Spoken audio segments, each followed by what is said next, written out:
My name is Cairo Helix. I was 30 years old. Back then, I believed one simple thing. If you showed up for your family every single day, eventually that love would come back to you. I was wrong about the timing. I just didn't know it yet. It was a Tuesday night in Oak Park, Illinois. The house was finally quiet. 4 high chairs sat around the dinner table. Crumbs still stuck to the trays. Spaghetti night, the kind that ends with more sauce on the floor than in anybody's mouth. I'd bathed 4 6-year-olds, read the same dinosaur book 3 times because nobody could agree on a different one. Tucked Zion, Amir, Nia, and Zuri into the bunk beds I built myself out of pine board from the lumber yard on Roosevelt Road. I walked into the kitchen expecting to find my wife at the sink. Instead, I found a folded note propped against the napkin holder. Beside it, her wedding ring. Before we get into the story, if you've ever given everything to someone and still come up short in their eyes, stay with me. Because what happened next in that kitchen is the kind of thing you don't forget, even 12 years later. I didn't cry right away. I just stood there, holding that little slip of paper, listening to the refrigerator hum like nothing in the world had changed. The note was 4 sentences long. Sydney said she needed more than this life could give her. She said the kids would be better off without the tension. She said she was sorry. Not sorry enough to stay and say it to my face. I sat down at the table, and because I'm the kind of man who needs to understand things before he can feel them, I opened my banking app. Habit, mostly. The same way some men check the score of a game they already lost. That's when I saw it. 7 days earlier. A transfer of $2,800 moved out of our joint account and routed into one under Sydney's name. Labeled simply, consulting fee. 7 days, not 7 hours, not some sudden decision made in the heat of an argument we'd had that morning. She had been planning this. While I was warming bottles and signing permission slips, she had already been building her exit. I want you to understand something about that moment because it matters for everything that comes after. I didn't feel rage first. Rage came later, in pieces, on nights I couldn't sleep. What I felt first was quieter than that, colder. The particular grief of realizing the ground you thought was solid had been hollow for a while. And you were the only one who hadn't noticed. I walked down the hallway to check on the kids one more time before I let myself feel any of it. 4 small bodies, breathing slow and even, lined up in 2 bunk beds against the wall. Zion always slept with one arm thrown over the side, like even at 6 he was standing guard. Amir had kicked his blanket halfway across the room. Nia and Zuri shared the bottom bunk, hands almost touching even in sleep, the way they had since they were babies in the same hospital bassinet. I stood in that doorway a long time, long enough that the hallway light started to feel less like light and more like a held breath. That's when the tears came. Quiet ones. The kind a man learns to cry without making a sound. Because somewhere down the hall, 4 children needed him to still look steady in the morning. I didn't know yet what the next 12 years would ask of me. Didn't know about the lawsuits, the foreclosure notice that would land 18 months later, the email Zion would find on an old desktop computer when he was barely old enough to spell half the words in it. Didn't know the woman walking out that door had already sat down with a lawyer 5 months before she ever handed me a single piece of paper. All I knew, standing in that hallway, with a banking app still glowing in my hand, was this. I had 4 children asleep in that room who hadn't asked for any of it. And come morning, whatever I was feeling would have to wait its turn, behind getting them dressed, fed, and out the door. Like the world hadn't just quietly ended in our kitchen. I turned off the hallway light. Went back to the kitchen table. Sat there until sunrise, staring at a wedding ring that no longer meant what I thought it meant. Wondering how long the woman who wore it had been planning to leave it behind. What I didn't know yet was that the very next morning, 2 more people would walk through that front door. Not to comfort me, to tell me I wasn't capable of raising my own children alone. Stay with me, because what Mrs. Bernice and Tiana said to Cairo the very next morning was only the beginning of just how deep this betrayal really went. He never asked about the car. That was the part that would surprise people most if they ever heard this story told out loud. Malik Rivers, standing in his own kitchen with a strange man's coffee cup still steaming on the island, said nothing. He didn't raise his voice. He didn't demand a name. He just waited, let his wife hang herself with her own explanation. She gave it to him before he even had to ask. "Whose car is that?" he said finally, voice even, almost pleasant. Amara came down the stairs in her robe, fabric swatches in hand, answering so fast it sounded rehearsed. "Xavier, he's a new client, the Mitchell Street renovation. I told you about him last month."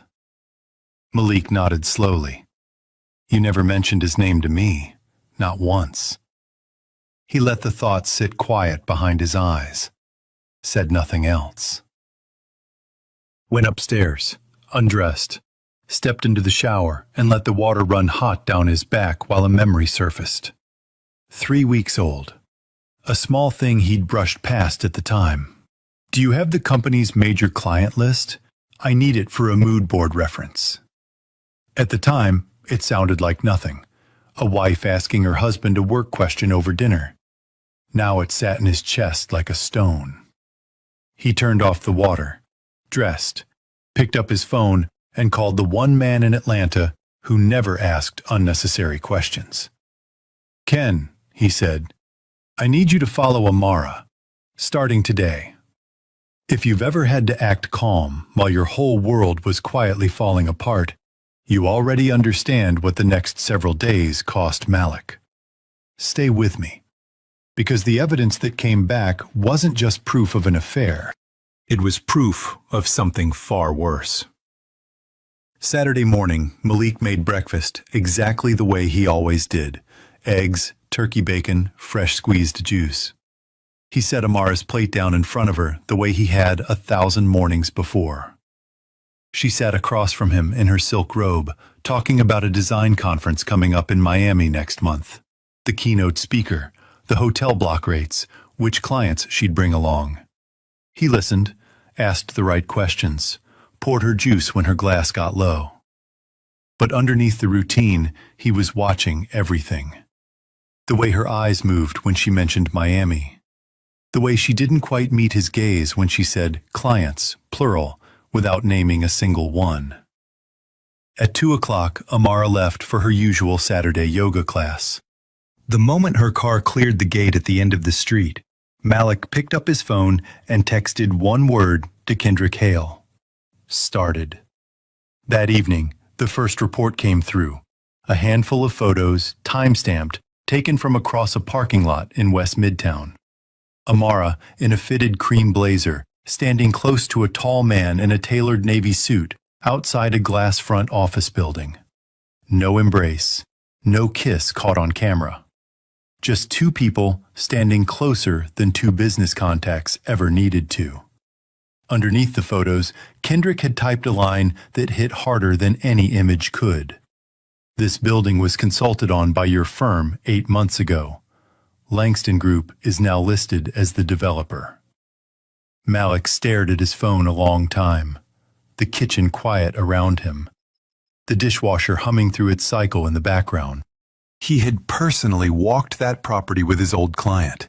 He remembered the floor plans. He remembered telling Amara about the deal over dinner, the way he told her about most of his work, because for 7 years he never once thought to wonder where that information went after it left the table. A second message followed a few minutes later, almost an afterthought. "One more thing," Kendrick had written. "This isn't sloppy. Whoever set this up knew exactly what they were doing, and they've had practice. This doesn't read like somebody who stumbled into something. It reads rehearsed." Malik read that line twice. He didn't know yet how right it was.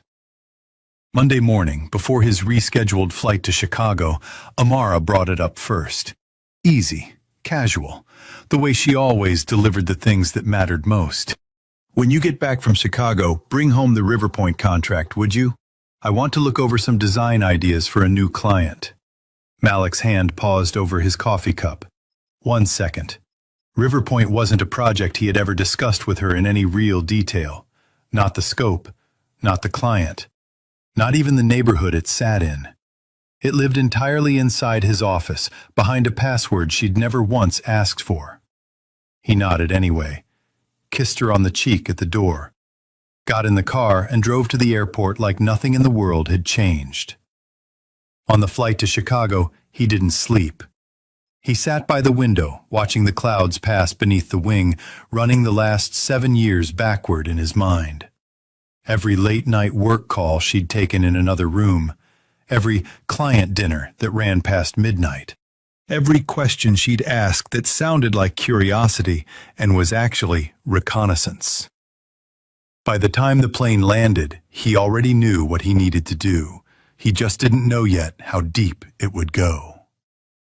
Tuesday morning, Malik sat across from Kendrick in his office on Peachtree Street. A manila folder closed on the desk between them, like something that might detonate if opened too fast. Kendrick didn't waste time with a preamble. He was a private investigator first and a friend second when the job required it. Right now, the job required it. "It's worse than an affair," he said quietly, sliding the folder across the desk. "I need you to know that before you open it." Malik opened it anyway. Bank statements first. 10 months of small, careful withdrawals from their joint account. Kendrick hadn't needed to go digging for those. The moment he'd told Malik what to look for, Malik pulled them himself. The same way any co-owner of an account legally could. Then a property deed, clean and public, pulled straight from the Fulton County records. A condo in West Midtown, purchased 6 weeks earlier, listed under Amara's maiden name. And beneath that, the part that made Malik's jaw tighten in a way Kendrick had never seen in 20 years of friendship. A printout from his own firm's IT director, who'd flagged something unusual 2 days earlier during a routine audit of the company's outgoing mail server. Internal project timelines, sent from Amara's company login to an outside address tied to Xavier Langston. Information that had helped Langston Group outbid Malik's own firm on at least 2 major contracts, including, Malik now realized with a cold drop in his stomach, the very Riverpoint deal she'd casually asked him to bring home from Chicago. She hadn't just broken their marriage. She had used it as a pipeline. Kendrick watched his friend's face a long moment, waiting for the anger, the shouting, something. It never came. Malik closed the folder slowly, set both hands flat on the desk, exhaled once through his nose. "Are you okay?" Kendrick asked. Quiet. Malik stood, buttoned his suit jacket with steady hands. "I'm fine." He picked up the folder, tucked it under his arm. At the door, Kendrick said one more thing. Quiet. The kind of thing only a friend who'd watched this exact pattern play out before would know to say.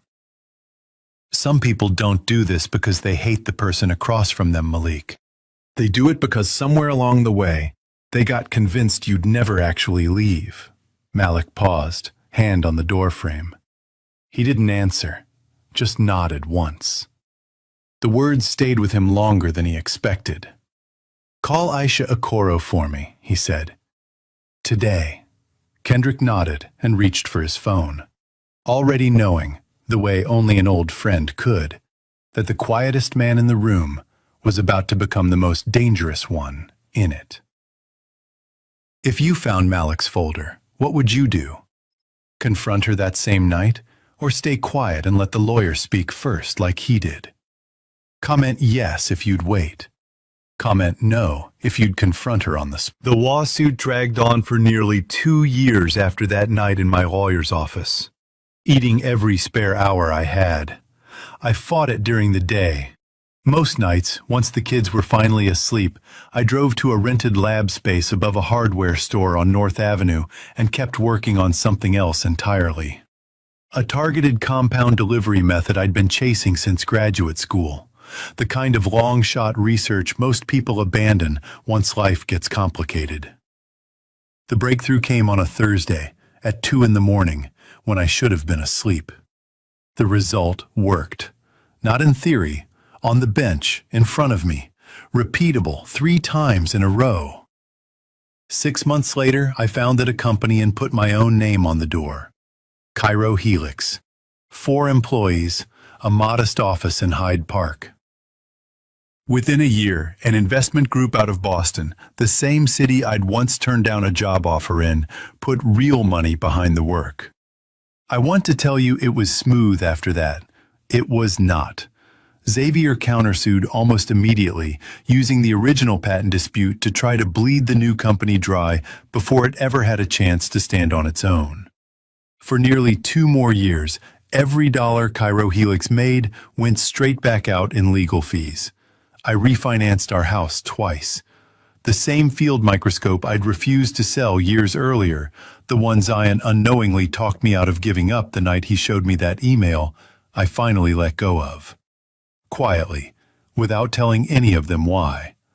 Some sacrifices you can explain to your children. Others you just carry by yourself. We won the lawsuit in the end. Full vindication, the patent secured under my own name. But I want to be honest about what winning actually looked like. I walked out of that courthouse with almost nothing left in my personal accounts. The company survived. I, personally, had been picked nearly clean. There's a particular kind of exhaustion that comes after a long fight. Not the loud kind you see in movies, a quiet hollowness. Cairo described it to me once as winning, then sitting in his car in the parking lot for 20 minutes before he could make himself drive home. Researchers sometimes call this Pyrrhic victory fatigue. The strange grief of finally getting what you fought for, only to realize how much of yourself you had to spend to get it. Somewhere in the middle of those years, I met Imani. Through a mutual friend at the kids' school, at a fundraiser I'd nearly skipped because I was too tired to put on a tie. She didn't ask me for anything. She just kept showing up. At science fairs. At a 2 a.m. fever once Zuri's daycare called. At the kitchen table on nights I was too drained to talk much at all. She never tried to replace anything. She simply stayed, year after year, until staying became its own kind of promise. I filed for divorce myself, eventually, after nearly a year of waiting for an explanation that never came. It finalized quietly through the mail. Sydney never once contested it. The years after the lawsuit were quieter. Not easy, quieter. Cairo Helix grew slowly into something stable. The kids grew faster than I expected anything to. 12 years. That's how long it took from the night I found that note on the kitchen table to the night everything finally turned. Zion was 18 by then, interning at Cairo Helix 3 afternoons a week, already talking about graduate programs in biomedical engineering. Amir had started his 2nd year at a community college in DuPage County, working part-time, keeping everyone laughing on the hardest days. Nia had a quiet sharpness now, the kind of attention to detail that made her notice things other people missed. Zuri said exactly what she meant every time, without apology. They hadn't been spared the storm, I want to be clear about that. But they'd been raised by people determined to be their shelter inside it. And somewhere along the way, that shelter had made them stronger than I fully understood, until I saw them standing together as adults. Researchers who study children raised under long-term stress have a term for what often happens to kids like these 4. Earned security. A child doesn't need a perfect, conflict-free upbringing to grow into a stable adult. What they need is at least one consistent, dependable presence who keeps showing up, even when everything else is shaking. In late spring, the city of Chicago held its annual gala honoring biomedical innovators at the Palmer House Hilton. Chandeliers, a ballroom that's hosted presidents, the kind of room that makes you feel small in the best possible way. Cairo Helix had been nominated for an Innovation Award for the very compound delivery work that had once nearly cost me everything to defend. I sat at a round table near the front with all 4 of my children beside me and Imani at my side. Each of the kids in formal clothes they'd picked out themselves, looking more like adults than I was prepared for. When they called my name, the applause didn't just happen. It built, starting near the stage and rolling backward through the room until the whole ballroom was standing. Zion rose first, then Amir, then Nia, then Zuri, all 4 of them walking up onto that stage with me, because none of this belonged to me alone. I stood at that podium and looked out over a room that had no idea what those 12 years had actually cost. I didn't tell them about the foreclosure notice, or the microscope I sold in silence, or the nights I sat in a parking lot too tired to drive home. I just said thank you. And I meant it down to the bone. Backstage, after the applause settled, one of my own employees, a young woman named Priya who managed investor relations, found me near the curtain. Her expression careful in a way that made my stomach tighten before she even spoke. "There's a woman out there," she said quietly, "older than the gala crowd, standing by herself. She's been asking which board members have decision-making authority. She asked specifically who holds voting shares in Cairo Helix." "Did she give a name?" I asked, though some part of me already knew the answer. "Sydney," Priya said. "She said her name was Sydney." For a moment, the noise of the ballroom seemed to fall away entirely.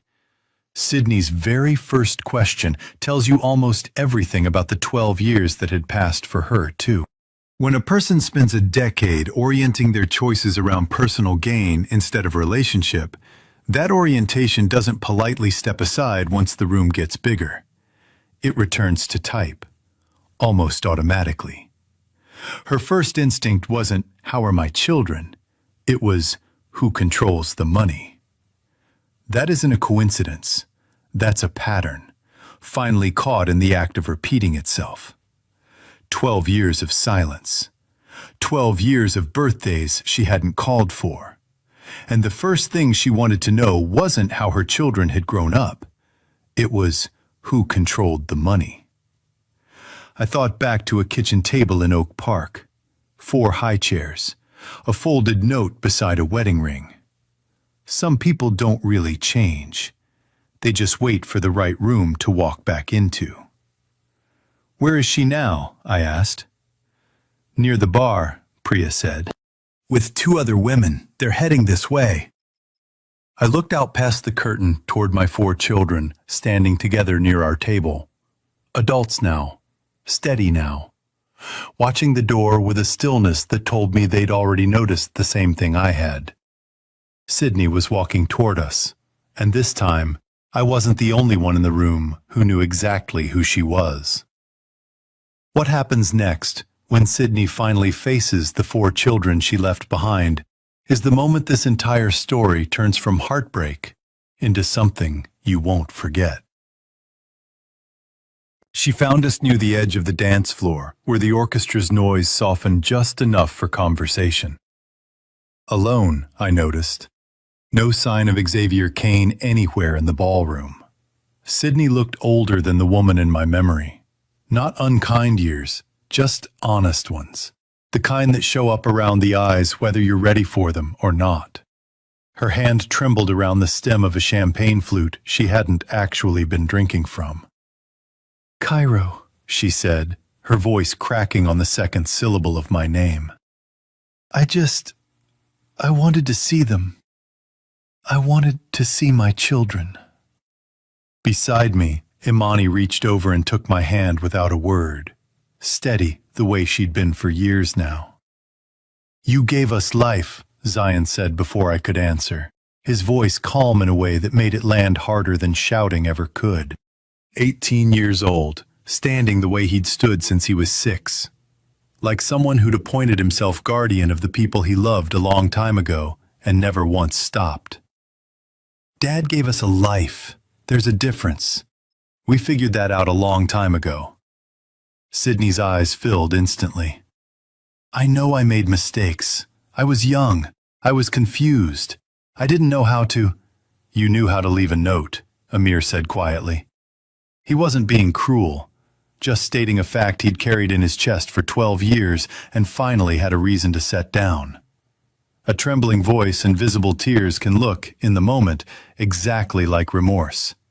But there's an important difference between distress and accountability. Distress says, I feel terrible right now being seen this way. Accountability says, I understand the specific harm I caused, and here's what I did to try to repair it. Sydney was, without question, in real distress. What she hadn't offered in 12 years was a single act of the second kind. Nia had said almost nothing the whole evening. She'd always been the watcher in the family, even as a small child. The one who carried that little hand-me-down recorder everywhere, capturing things the rest of us walked right past. What none of us knew was that one of those recordings had outlived every phone she'd owned since, copied over from device to device for over a decade, without her ever fully explaining why, even to herself. She reached into her clutch purse and pulled out her phone, her hands steadier than her mother's had been all night. I want you to hear something, she said. I recorded this when I was 6, through the crack of my bedroom door. I didn't even understand it back then. I just knew it felt important to keep. She pressed play. The audio was tinny, clearly captured on an old device, but the words came through clear enough to silence every conversation within 10 feet of us. They're still young, Sydney's voice said, 12 years younger, flat and certain. They'll forget their mother. You just worry about the money first. The orchestra kept playing somewhere behind us. Nobody in our small circle moved. Sydney's face went the color of the tablecloths behind her. Where did you— she started, then stopped. Nothing left to argue with. The voice on that recording was unmistakably hers. None of us had to ask who she'd been talking to. Xavier Kane's name was the only one that had ever come with a list of our assets attached.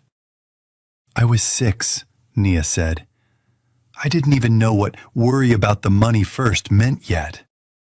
I just knew you said it like we weren't the important part. A 6-year-old can't reason her way through betrayal. She doesn't have the words for it yet. But children carry something psychologists call implicit emotional memory. The body quietly registering that something is wrong, long before the conscious mind can explain why. That recording sat untouched for 12 years, waiting for the moment it would finally be allowed to speak. That's when I noticed 2 more familiar faces approaching from the direction of the bar. Mrs. Bernice, in a dress far too formal for a fundraiser she'd only gotten into as someone else's +1, with Tiana trailing a step behind her. The same way she'd trailed Sydney into my kitchen 12 years before. We just wanted to make peace, Mrs. Bernice said, reaching for Zuri's arm. Family shouldn't carry grudges this long. Zuri stepped back before the hand could land. You met with Xavier Kane twice, in Gold Coast, she said, loud enough that nearby tables turned.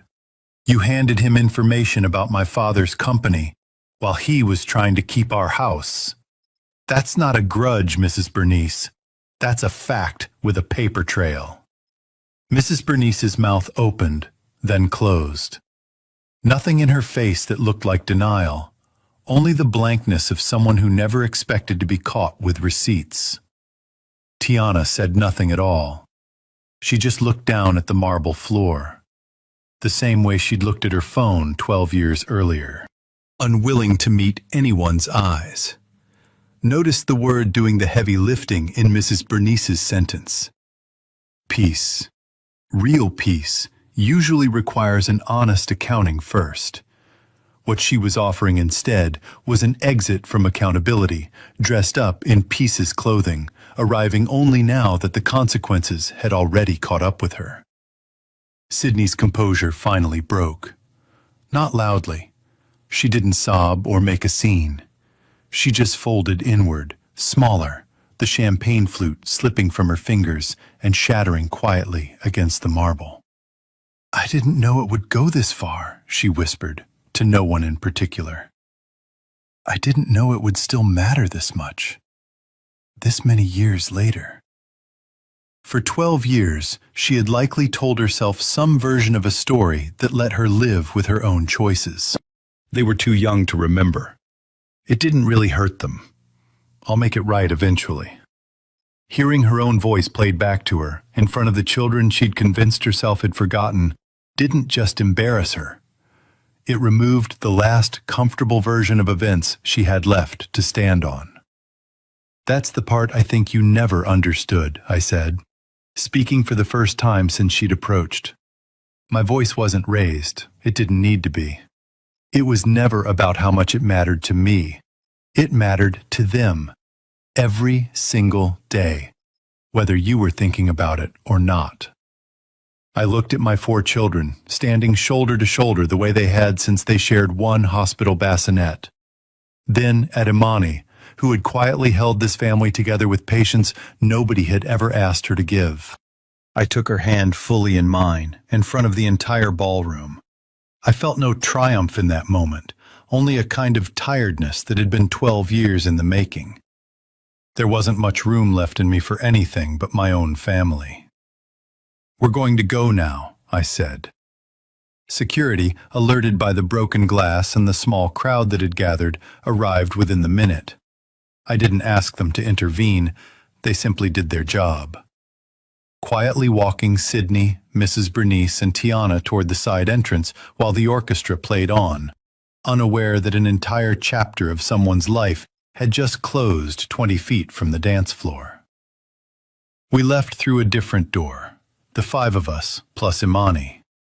Out into the cool Chicago night, the lights of the Palmer House still glowing gold behind us. Nobody said much on the way to the cars. There wasn't much left that needed saying.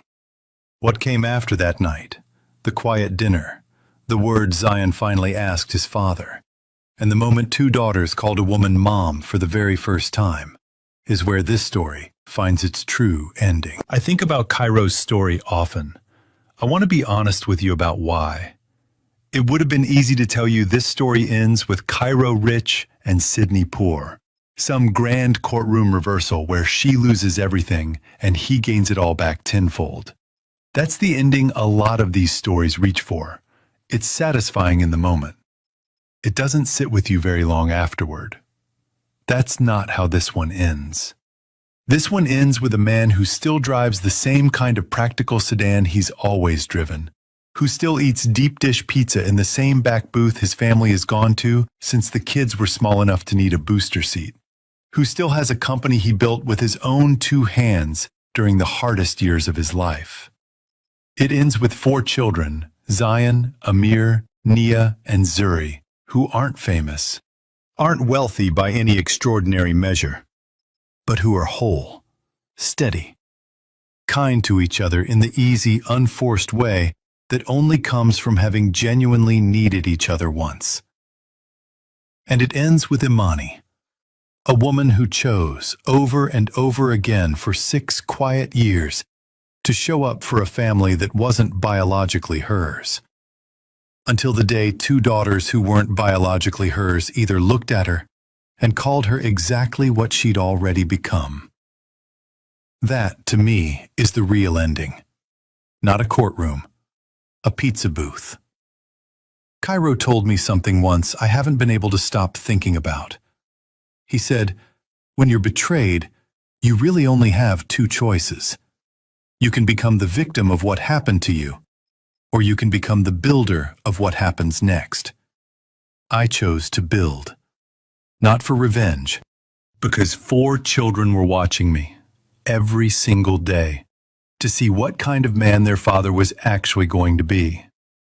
He didn't build Cairo Helix to prove Sydney wrong. He built it because his children deserved a father who refused to quit, even when quitting would have been so much easier.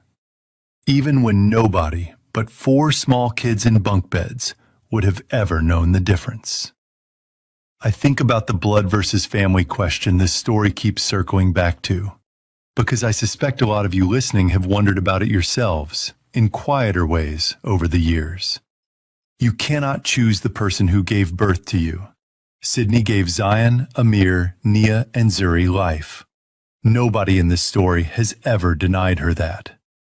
But giving life and building a life are 2 entirely different acts of love. And only one of them requires showing up, day after ordinary day, with no guarantee of applause. Imani chose those children. She chose them on nights when there was nothing in it for her but exhaustion and a sink full of dishes. Cairo chose them every single morning for 12 years, long before anyone was clapping in a ballroom at the Palmer House Hilton. That is what real family looks like, more often than not. Not blood. Choice, repeated, quietly, until it becomes who you are. If you're a mother or grandmother listening to this tonight, maybe on your porch, maybe in a recliner with a cup of coffee going cold beside you, I imagine some part of this story found you a little personally. Maybe you've watched a son or a grandson give everything to a marriage, only to be the one left holding the pieces. Maybe you've sat with that particular ache of wanting justice for someone you love, knowing full well justice rarely arrives the way the movies promise it will. I want to leave you with this. Cairo never went looking for revenge, never sent Sydney updates about his success out of spite, never engineered that gala appearance to humiliate her. He simply kept building his life, honestly, one ordinary day at a time. And the truth eventually caught up to everyone on its own schedule. It always does. It just rarely moves as fast as we'd like. This story reminds us that you cannot choose the people who give you life, but you can absolutely choose the people who help you build one. It reminds us that quiet resilience is never really about proving anything to the person who walked out the door. It's about proving something to the children who are watching you every single day, deciding what kind of person they want to become because of what they saw you do when nobody applauded for it. And it reminds us, gently, that truth and dignity tend to win in the end, not loudly, not on anyone's convenient timeline, but surely. A note left on a kitchen table in Oak Park does not get the final word. A father who stays does. If this story moved you tonight, share it with someone who might need to hear it. I'll see you in the next one. This story reminds us that the family you build outweighs the family you were born into, but building it takes specific, repeated action, not good intentions alone. If there's someone like Imani in your own life, a daughter-in-law, a neighbor, a friend's grandchild who keeps showing up when blood relatives don't, make it official in small ways. Add their name to your recipe box. Set a place for them at Sunday dinner without being asked. Mail their birthday card the same week every year, so it becomes something they can count on. And if someone in your own family once chose money or status over you, you don't owe them forgiveness just because the holidays are coming. Write down, in one sentence, exactly what real accountability would look like from them. Not an apology, a changed action, before you let them back at your table. These are authentic human stories shaped by real pain and real dreams. AI helped with grammar, flow, and structure.